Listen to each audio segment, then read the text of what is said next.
بسم الله والحمد لله والصلاة والسلام على رسول الله ولا حول ولا قوة إلا بالله رب اشرح لي صدري ويسر لي أمري واحلل عقدة من لساني يفقهوا قولي سبحانك لا علم لنا إلا ما علمتنا إنك أنت العليم الحكيم اللهم علمنا ما ينفعنا وانفعنا بما علمتنا وزدنا علما.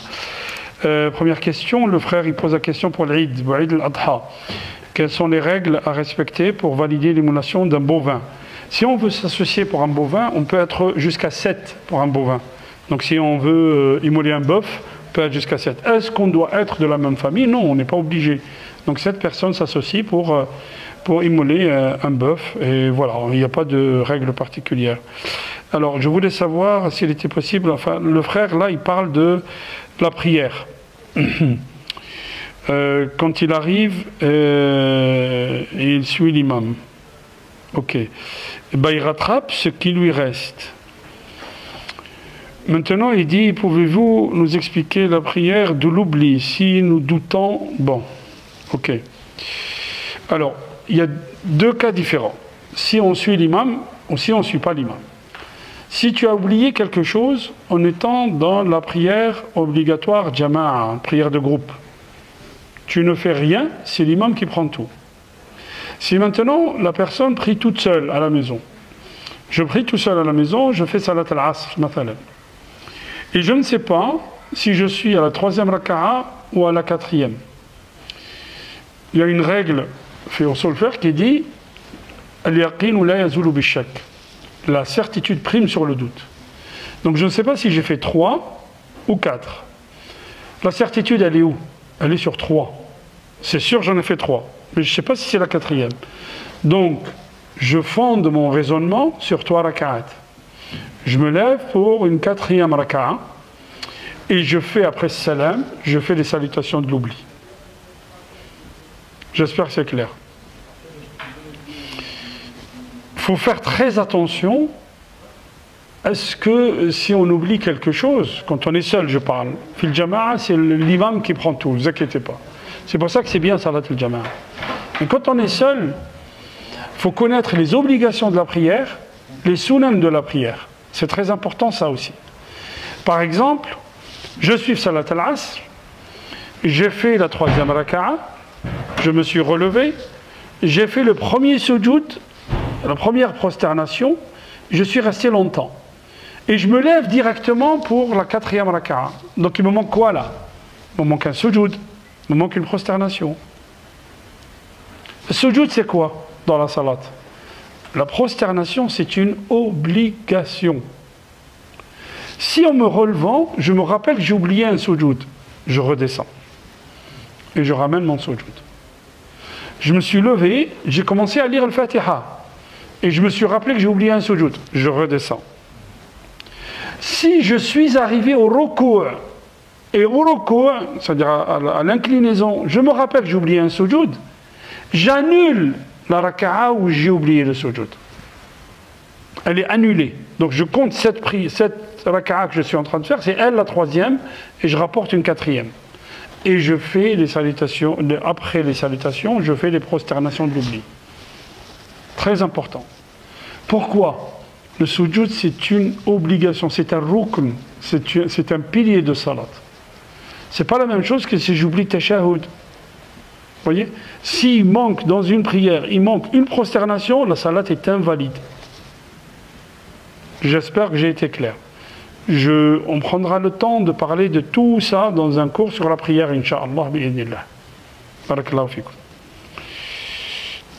Ma question est la suivante. Dans l'entreprise où je travaille, il y a chaque année un intéressement avec abondement.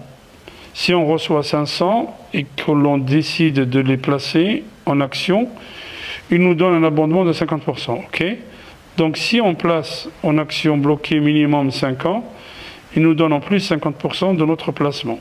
Quelle est la question? Cet abondement est-il licite? Oui.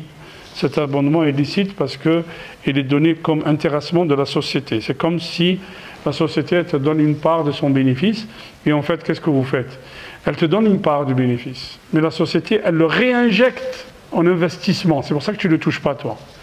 Donc c'est de l'argent frais qui est pour la société et elle te donne droit dans 5 ans de le retirer. Donc elle injecte de l'argent Elle te dit, ça c'est ton argent, mais donne-le nous, on travaille avec, on te le rend dans 5 ans. C'est ça ce que ça veut dire. Donc l'abondement, c'est une participation que tu peux prendre de la société, il n'y a aucun problème. Puis souscrire à une assurance vie, ainsi le jour où Allah me rappelle à lui, ma famille pourrait bénéficier de quelque chose. Cela est-il licite en islam? Non, cela n'est pas licite en islam. D'abord, l'appellation, elle est fausse. L'appellation n'est pas bonne, pardon, pas elle est fausse. Assurance vie, on fait une assurance sur la vie. La vie, la ya'lamuha illallah. La vie, elle est entre les mains d'Allah subhanahu wa ta'ala. Donc quand je fais une assurance vie, je ne sais pas quand je vais mourir. Ça a créé beaucoup de problèmes, ça. Hein. Par exemple, aux États-Unis, des gens sont arrivés à tuer leur conjoint pour toucher la prime de l'assurance vie. Non, on ne fait pas d'assurance sur la vie, non. La meilleure chose que tu peux préparer pour tes enfants, frère, la meilleure chose, hein, la meilleure chose que tu peux préparer pour tes enfants, c'est cette crainte révérentielle que tu as vis-à-vis d'Allah, et Allah, il préservera tes enfants. Ce n'est pas l'assurance vie. Donc le fait de faire ça, on en a parlé de ça, on a parlé aussi de l'assurance décès. Quand les gens ils payent une assurance pour être rapatriés. D'abord, pourquoi c'est pas bon? Comme c'est fait, hein, je parle comme c'est fait, c'est pas bon. Pour plusieurs choses. Premièrement, al-ardu ardullah. La terre appartient à Dieu.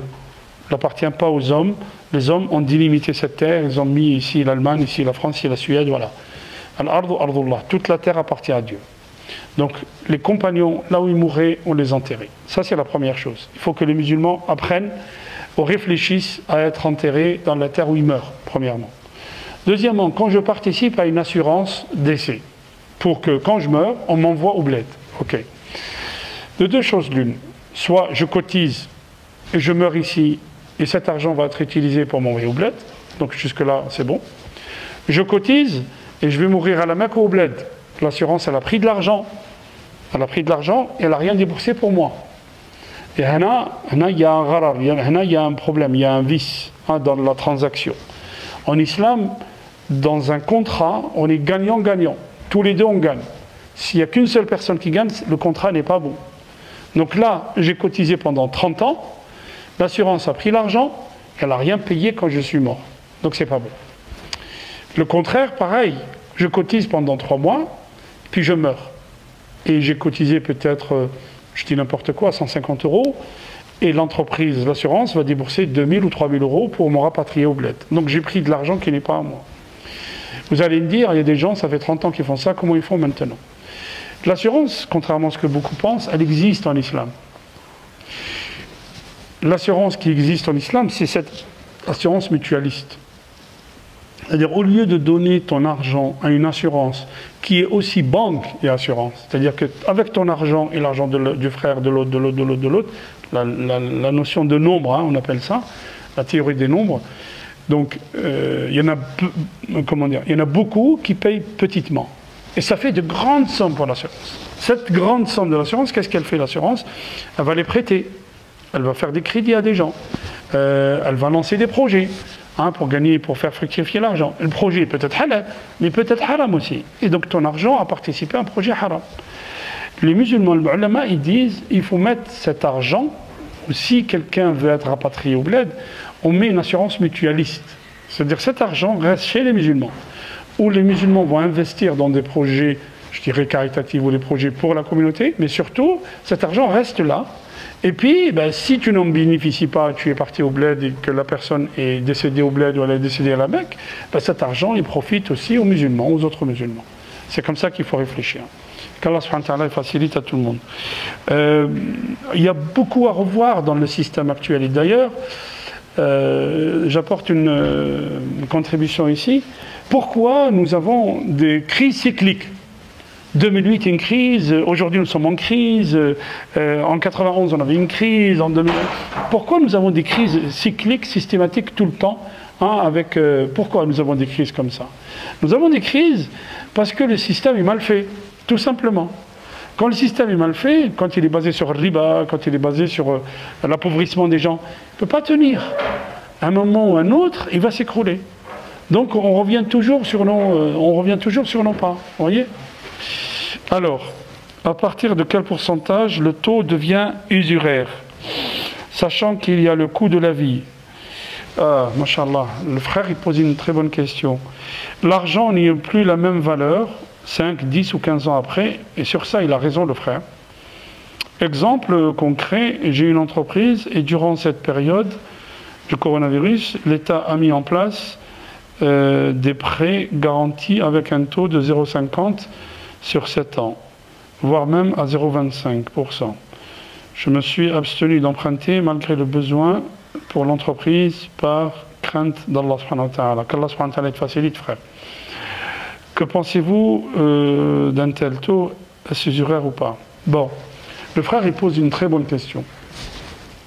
Le débat entre les savants, c'est quel est le taux d'usure? À partir de quand on peut appeler l'usure? Pourquoi? Parce qu'Allah subhanahu wa ta'ala fait le Coran, qu'est-ce qu'il dit? فَإِن تُبْتُمْ فَلَكُمْ رُؤُوسُ أَمْوَالِكُمْ زِدْ لَا تَظْلِمُونَ وَلَا تُظْلَمُونَ. Allah subhanahu wa ta'ala dit, si vous vous repentez, sur Al-Baqarah, vous avez le capital de ce que vous avez mis, vous ne serez pas lésé et vous ne léserez personne. Quand moi j'ai prêté 1000 euros à un frère en 2005 et on est en 2020, les 1000 euros de 2005 ne valent pas les 1000 euros de 2020. Donc cette appréciation dans le temps, oui, cette appréciation dans le temps, eh ben, elle est valable pour l'islam. Est-ce qu'elle est considérée comme usure? Non. Un frère nous dit, j'ai prêté 20 000 lires syriennes à quelqu'un avant ce qui se passe en Syrie, en 2010. En 2011, il y a eu la révolution en Syrie. Et aujourd'hui, la Syrie, elle est complètement détruite. Il dit, les 20 000 lires que je lui ai prêtées valaient, je ne sais pas, 15 000 euros à l'époque. Aujourd'hui, ça ne vaut même pas 1 000 euros. Est-ce qu'il doit lui rendre 20 000 lires? Ben non, il ne doit pas lui rendre 20 000 lires. On va baser le remboursement sur quoi? Sur la valeur de l'or. 20 000 lires, combien il ramenait d'or en 2010? Cette quantité d'or, on va lui donner la même valeur de la quantité d'or. Par exemple, 20 000 lires, il rapportait, je dis n'importe quoi, 2 kilos ou 3 kilos d'or. Par exemple. Et bien aujourd'hui, il va lui donner 2 ou 3 kilos d'or. Il ne lui donne pas 20 000 lires qui valent 1 000 euros. J'espère que j'ai été clair. Donc, il a raison, le frère. Maintenant, quand vous prenez les chiffres, par exemple, de la Banque de France, ils vous disent le taux directeur, le taux de la Banque centrale européenne, et le taux d'usure. Et la Banque de France considère, les chiffres de l'économie française considèrent que le taux d'usure, c'est 18%. Par exemple, les crédits revolving qu'on donne dans les banques, ça, c'est usure, mais alors à 1000%. C'est-à-dire, ils te donnent un crédit à 18% qui est renouvelable en plus. Dès que tu rembourses que les intérêts, il est renouvelable. Ça, c'est la mort. Il ne faut pas faire ça. Maintenant, quand il me dit 0,25%, sincèrement, frère, je ne peux pas te répondre à cette question parce que il faudrait que je cherche. Il faudrait que cette question est très pertinente, masha'Allah. Et est-ce que ça représente un taux d'usure ou pas? Je ne veux pas m'avancer. Donc, laisse-moi regarder et je reviendrai vers vous, incha'Allah. Ok, bi'idhnillah. Mais c'est très pertinent ce qu'il dit, le frère. Est-ce qu'à 0,25 ou à 0,50, c'est un taux d'usure? Allahu a'lam. Alors, on me propose un poste responsable des ventes dans l'automobile. Sous mon autorité, il y aura des vendeurs qui vendent au crédit, usuraire. Et je peux être aussi amené à les former pour vendre des financements aux locations. Je dois aussi les pousser à vendre du crédit. En fait, excusez-moi les frères, hein, le frère qui me pose la question, il connaît la réponse. Mais il me pose quand même la question. Allah subhanahu wa ta'ala dit dans le Coran « Wa ta'awanu 'ala al-birri wa at-taqwa wa la ta'awanu 'ala al-ithmi wa al-'udwan » Entraidez-vous sur le bien et la piété et ne vous entraidez pas dans le mal et dans l'adversité ou dans le... Vous voyez, Allah subhanahu wa ta'ala dit « Aidez-vous dans le bien ». Si tu formes des gens à vendre des crédits qui vont mettre des gens en difficulté, c'est pas bon. Parce que tu es en train de vendre du crédit usuraire et le crédit usuraire est haram dans l'islam. J'ai dit le crédit usuraire qui est haram. Les LOA, ça dépend comment elles sont faites. Les locations à longue durée avec les locations avec option d'achat, c'est ça? Bon, dans la location avec option d'achat, il faut qu'il y ait 2 contrats. C'est une thématique très développée en islam mais dont on n'en parle pas beaucoup dans les mosquées. Dans l'islam, il faut qu'il y ait un acte de vente et un acte d'achat, 2 actes différents. Il y a 2 contrats différents. Il ne faut pas qu'il y ait un acte de vente lié à une option d'achat. Et en fait, derrière, il y a un crédit déguisé derrière. Et ça, il faut faire très attention. Parce que quand vous allez chez un concessionnaire, il veut vous vendre une LOA, ils vous présentent ça comme une location, mais en fait, vous ne pouvez pas sortir de la location. Tout simplement, ils vous vendent un crédit déguisé. Donc, vendre des crédits avec un taux d'intérêt, non. Sachant que, comprenez bien, البيع بالتقسيط مع زيادة في السعر يجوز في الإسلام. Ça veut dire quoi? Vendre avec des annuités en augmentant le prix, c'est correct en islam. Je vous donne un exemple. Je prends un appareil, je te dis, je te le vends tout de suite. Combien? 1000 euros. Tu me dis, moi je ne peux pas payer 1000 euros tout de suite. On ne parle pas de l'or là, on parle d'un appareil quelconque. Caméra, voiture, n'importe quoi. N'importe quoi, hormis l'or. On ne parle pas de l'or. L'or, c'est très particulier. Donc, la chose, je la vends 1000 euros. Tu me dis, moi je ne peux pas payer 1000 euros cash. Moi je peux te payer doucement, mais sur un an. D'accord. Alors je te dis, moi je te le vends 1100 euros, là 1200 euros. Tu me dis d'accord. Et tu vas me payer 100 euros tous les mois et tu payes 1200. Ça c'est correct. Ça c'est pas riba. Riba c'est je te prête de l'argent, on n'a rien produit et tu me rends 1200. Ça c'est riba. Mais tu me vends tout de suite, je te donne tout de suite 1000 euros pour un appareil ou la 1200 euros à terme, et c'est ce que font les banques islamiques quand ils font ce qu'on appelle murabaha. Et ce que les gens ne comprennent pas. Ils disent ça coûte plus cher. Non, le murabaha, ils achètent le bien, ils le mettent à leur nom, la banque le met à leur nom, et elle te fait une action de vente, elle ne te prête pas l'argent. Le problème, il est là. Et l'islam, en fait, c'est l'économie réelle. En islam, on met en place l'économie réelle. On ne gagne pas de l'argent sur de l'argent. On n'a pas le droit d'acheter des crédits. C'est-à-dire quelqu'un il a un crédit, il n'arrive pas à s'en sortir, ben, il te le vend à toi et c'est toi qui va... il a fait un crédit à quelqu'un et c'est toi qui vas chercher l'argent chez l'autre. Ça, okay? Comme les subprimes, ce qui s'est passé aux États-Unis en... C'était quand les subprimes? 2009, je crois. 2008, 2009, ouais, c'est ça. Donc on a vendu des crédits pourris hein, et ça a fait couler toute l'économie. Ok. Je travaille à la banque postale, j'ouvre des comptes, ben pareil, et je vends des produits de prévoyance et de crédit. Non, quand il s'agit de crédit, c'est un crédit usuraire, non, on n'a pas le droit de le vendre. Je suis désolé, hein. Mais je ne vais pas te dire halal parce que... Alors, je suis taxi parisien, ben pareil, dans la même chose. Je suis taxi parisien, statut locataire, gérant, 7 ans que j'exerce mon métier, qui est aujourd'hui très difficile de cause du Covid. En une journée travaillée, c'est ça, hein, de 10 heures, je peux arriver à gagner 20 euros. Car je ne suis pas propriétaire, mais locataire. Ok, de ma licence. Impossible d'acheter une licence du fait que je ne possède pas de 120 000 euros. Ok. Ma question, m'est-il possible d'acheter un véhicule avec un crédit défini? Non, ben, je suis désolé. Et en fait, le problème, les gens, tout le monde te demande est-ce que je peux faire... Il est temps que les musulmans commencent à réfléchir à des solutions alternatives. Personne n'a 120 000 euros, enfin, astaghfirullah. Bon, il y a des gens, Allah subhanahu wa ta'ala, ils ont 120 000 euros cash comme ça. Mais la majorité des gens, 90% des gens, n'ont pas 120 000 euros dans leur poche. Donc ils ne vont pas travailler. Les musulmans doivent mettre en place des systèmes qui permettent de financer des projets comme ça. Et c'est pour ça qu'on en parle tout le temps de zakat, on parle tout le temps de produits de financement, on parle tout le temps de mettre des projets hein, qui sont éthiques. Donc, si vous cherchez à avoir un crédit, vous êtes dans le système. Et le système, je suis désolé, il a appauvri les gens. Donc, il faut essayer de sortir de ce système-là. Trouver des solutions, oui, il faut trouver des solutions, on peut mettre en place des solutions. Mais ce n'est pas la solution d'acheter un crédit où tu vas être serré jusque-là, où tu vas payer 10 ans de crédit, quand tu n'arriveras pas à payer parce que tu es tombé dans le chômage, tu es malade, tu as eu un accident, on va t'enlever ta maison, tes meubles, ta télé, on va tout enlever.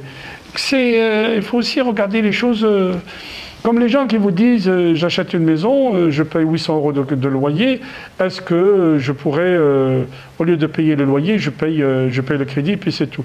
C'est pas la même chose. Hein. D'ailleurs, c'est pas dit que quand tu fais un crédit, tu es gagnant par rapport à la location. C'est pas dit. Il y a des études qui ont prouvé le contraire.